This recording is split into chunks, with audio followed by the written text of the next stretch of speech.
Ukraine কি ধীরে ধীরে রাশিয়ার কাছে সবকিছুই হারাচ্ছে? রাশিয়ার দাবি বনাম ইউক্রেনের প্রতিক্রিয়া। আপনি কাকে বিশ্বাস করবেন? যুদ্ধের ময়দানে এখন সবচেয়ে বিপজ্জনক অবস্থানে ইউক্রেনের সামরিক বাহিনী। দেশটির মানচিত্রের সবচেয়ে গুরুত্বপূর্ণ অঞ্চলগুলো দখলের জন্য ক্রমেই এগিয়ে যাচ্ছে রাশিয়া। এমন পরিস্থিতিতে রাশিয়াকে ঠেকাতে কোন ধরনের পদক্ষেপ নেবে কিয়েভ, নাকি এভাবেই একসময় রাশিয়ার কাছে হার মানবে ইউক্রেন?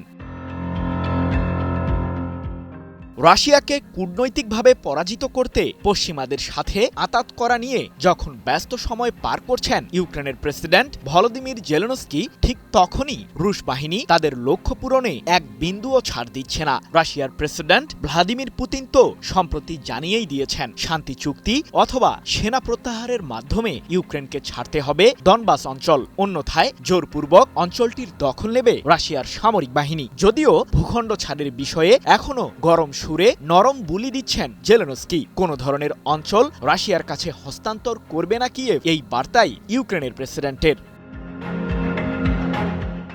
তবে রাশিয়ার সামরিক বাহিনী তাদের গতিতে অটল। এবার ইউক্রেনের জাপোরিঝিয়া অঞ্চলের আরেকটি গ্রামের নিয়ন্ত্রণ নেবার দাবি করেছে পুতিনের বাহিনী। ভারভারিভকা নামের এই গ্রামটির অবস্থান জাপোরিঝিয়ার হুলিয়াইপোল শহর থেকে প্রায় ৯ কিলোমিটার উত্তর পশ্চিমে। সম্প্রতি এক প্রতিবেদনে বিষয়টি নিশ্চিত করেছে তুরস্কের সংবাদ মাধ্যম আনাদোলু আজান্সি।